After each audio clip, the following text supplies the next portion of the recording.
Lately, I've been making a lot of Italian food. Usually, I'll find a recipe and I'll make several variations over it over the course of a couple of meals to really come up with what I think is the perfect recipe. So to make our dough recipe for the home cook, it's gonna happen in a couple of stages. First stage will be to take slightly lukewarm water, just a little bit warmer than tap temperature.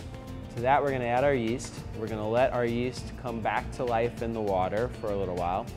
At the same time that that's happening, we're gonna measure out our flour and our sugar, our oil, and our salt, and put all those ingredients in one bowl. By the time we've got those measured out, our yeast will have activated, which is what happens when it sits in the warm water. It kind of comes back to life. We'll add the yeast to the flour and the salt, the sugar, and the oil, everything together. And at this point, we want to knead for about 1 minute, and 1 minute only. After 1 minute of kneading, we're going to cover the dough and let it rest for 5 minutes. And what the 5 minutes is going to do is allow the flour time to hydrate, which means it's going to fully absorb all of the water that we've added to it. And while it's hydrating, the gluten proteins are also activating. So we're going to start to see what that characteristic dough look where you see the gluten right in the dough. After that 5 minutes is up, we'll take it out. We're going to knead for a further 10 minutes. And that's it. After we've kneaded for 10 minutes, we can let the dough rest again for another 20, and then we can start to portion it. When we portion the dough, we're going to cut it into 250-gram pieces, which is about 9 ounces. You can make any size you want. That's the size we make here, and we think it's pretty good for one person. So we'll portion all the dough. We're going to tighten it all up into balls, lay it out in trays, and then let it rest for about 6 hours before you use it.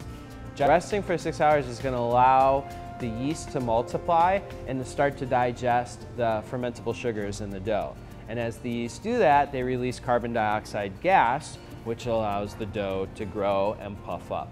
So if the yeast don't have time to come to life and to get into that stage where they're eating, you won't get any rise in your crust.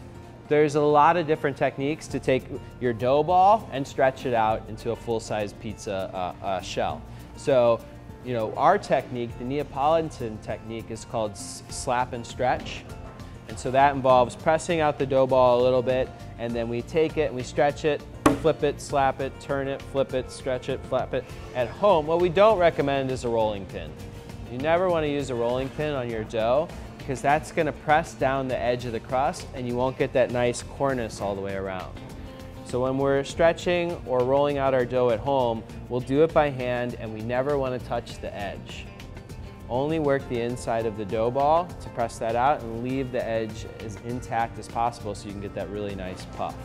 So once we've unrolled our dough and pressed it out and shaped it into a nice round, we're going to transfer it to a pizza peel. And a pizza peel is a big flat board with a long handle.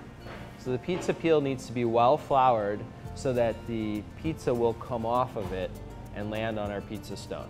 So a pizza peel, they're pretty cheap. They're like 10 bucks. You can get them in almost any cooking supply store, any restaurant supply store if you can't find one at your local mall. And they'll last forever, so they're great. If you don't have a pizza peel, you can use the back of a cookie tray and put a lot of flour on that too, and you use it the same way. And now we can do the fun part, which is tomato sauce, cheese, and picking all the toppings.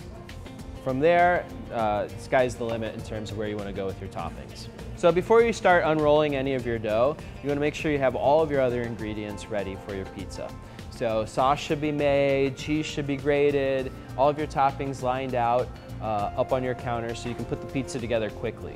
The longer the pizza sits before it's cooked and while it's topped, it's going to start to kind of go mushy. The dough is going to get wet from the tomato sauce. It's going to fall apart.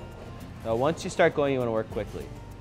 You want to preheat your oven to as hot as it will go. And in most home ovens, it's going to be 500 or 550. And give it a good long time. Give your oven every bit of half an hour to 45 minutes to really get hot. It's very important that the oven is as hot as possible and that those pizza stones that we're going to work on have had a lot of time to absorb a lot of heat. Once the pizza comes out of the oven, I like to transfer it to a wooden cutting board, which will help absorb some of the steam coming off of the bottom and lead to a little bit crispier crust. And then you want to let it sit for about a minute, which will allow the cheese a little bit of time to set up and kind of the whole pizza to come together. After the minute's gone by, put a little finishing salt across the top and go ahead and slice it up. You're ready to go.